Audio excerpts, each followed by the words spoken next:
Hi everyone, Susie here with another scrapbooking process video. Today I am scrapbooking one of my son and daughter-in-law's engagement photos.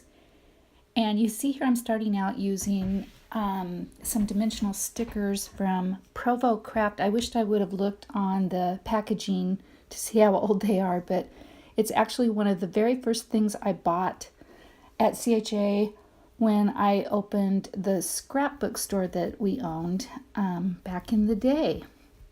And I still had them, and I've always liked them, so I'm finally getting to use them.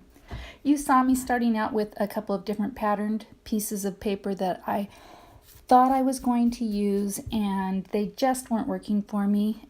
So I went ahead and I used one of the frames from that package. The package from Provo Craft had a frame, a little shaker, dimensional shaker sticker, a vase with some flowers with a little bit of foam adhesive under some of them. And then what you just saw me do was watercolor some white cardstock after I just gessoed it. I used my Kiritaki watercolors to do that, and now I spend a very long time adding layers to make my watercolor lay flat. I used my heat tool to dry the watercoloring and just did not want to lay flat. I don't know. I didn't use watercolor paper, maybe that's why, but it was good strong basil. So what I eventually ended up doing, which you don't see on the video, is I did take it and stitched around the white edge, and that helped make it lay flat quite a bit. And I liked the added dimension of the black thread. You'll see that in the still shots in the end. And here I tore some paper, some Webster's Pages paper, and some Coordinations is the blue kind of gingham paper. I gutted the blue gingham paper, and I used some for a frame and some for the torn piece.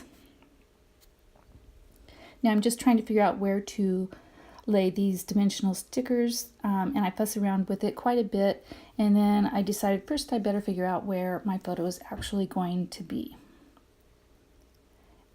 And it does end up in this upper kind of left-hand corner, which is new for me. I usually tend to put my photos on the bottom part of the page. I don't know why, but just the way that the tearing worked on the two pattern pieces of paper, the photo looked better in that space because the torn paper did not extend the full length of the paper, so I had to cover up the edge.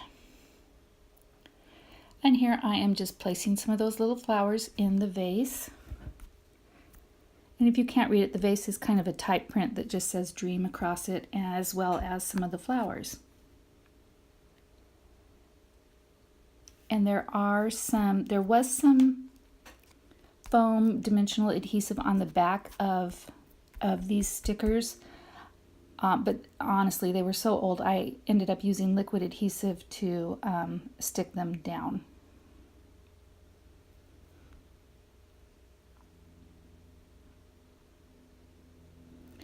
And then when I get to the black dream sticker, I fussed around with it and had it in several different places, and I don't know if I show this, but I actually, when I look at the video, I kind of liked it better up in the top portion instead of where it is, but it looks good. I like how it ended up.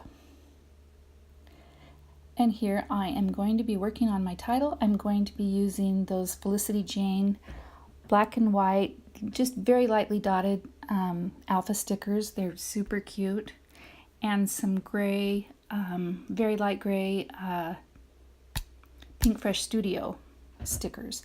I use the letter stickers as well as the light gray Pink Fresh Studio hearts. And then I just used my T-square ruler to roughly pencil in some lines to make sure that the title is straight. And then if you notice how I centered the second line of the title, the engaged portion, the way I center those is I start with the first letter on the left-hand side of the top title, and then end with the last letter of each, and then I space them accordingly so that they're spread out evenly. And then I just found a couple of phrase stickers from Tim Holtz that I added to the top and bottom, and I used an acrylic block to let them lie flat.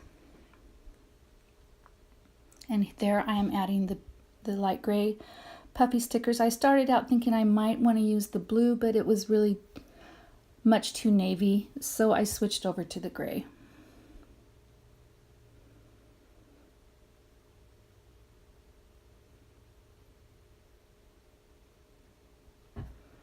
And then, I mean, although I used some very old supplies, I love how this layout turned out with the stitching and the torn paper. Torn paper, I don't know, it's not used very much anymore, but I still like to do it.